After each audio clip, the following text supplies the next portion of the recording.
প্রাণপ্রিয় দর্শক, আমরা যাচ্ছি পরবর্তী ফোনে। কে আছেন? আসসালামু আলাইকুম রহমতুল্লাহ। আসসালামু আলাইকুম। জি, ওয়ালাইকুম আসসালাম। আমি কুয়েত থেকে বলছিলাম, মোহাম্মদ কাউসার। মাশাআল্লাহ, কুয়েত থেকে বলছেন। কুয়েতের সবাইকে আপনার মাধ্যমে আমাদের সালাম এবং শুভেচ্ছা। কি জানতে যাচ্ছেন ভাইয়া? মাশাআল্লাহ। আমি জানতে চাচ্ছিলাম আমাদের আমাদের দেশে যে সালাতুল তাসবিহ যে নামাজটা পড়া হয়, এই নামাজের নিয়ম কারণ, এবং আমাদের দেশে বেশিরভাগ দেখা যায় যে মসজিদে কিছু হুজুরা বিভিন্ন ধরনের ফতোয়া দেয় থেকে, কিন্তু আসলে নামাজ কোন নামাজটা কিভাবে পড়তে হবে। বলেন বলেন। খালাস, শেষ। ওকে, ধন্যবাদ ভাই, আপনি কুয়েত থেকে ফোন করেছেন।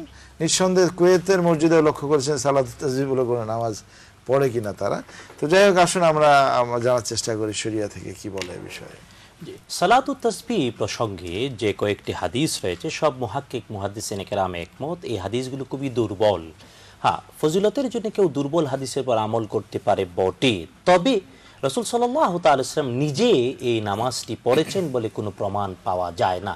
তাই সকল আলেমে দ্বীনদের অভিমত হলো যে না, সালাতুত তাসবিহ মানে এক 4 রাকাত নামাজে 300 বার তাসবিহ পড়া হবে এমন নামাজ না পড়ে বরং দীর্ঘ তেলাওয়াত হয় এমন নামাজ পড়া উচিত। আল্লাহ বুঝার তৌফিক দিন, আমিন। আর আপনি দ্বিতীয় প্রসঙ্গ যে বললেন যে মসজিদে ফতুয়া কোন নামাজ কিভাবে, আসলে হ্যাঁ, এখন দিন যত যাচ্ছে মানুষজন ততটা সচেতন হচ্ছে, আর সকলের সচেতনতার কারণে এখন সকল সত্য পেরিয়ে আসছে।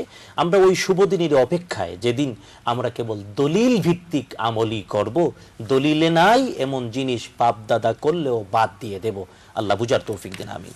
দলিল মানে কোরআন এবং সুন্নাহ। কোরআন এবং সুন্নাহে যা পাবো সেটাই আমল করব, যা পাবো না সেটা করবো না ইনশাআল্লাহ। চলুন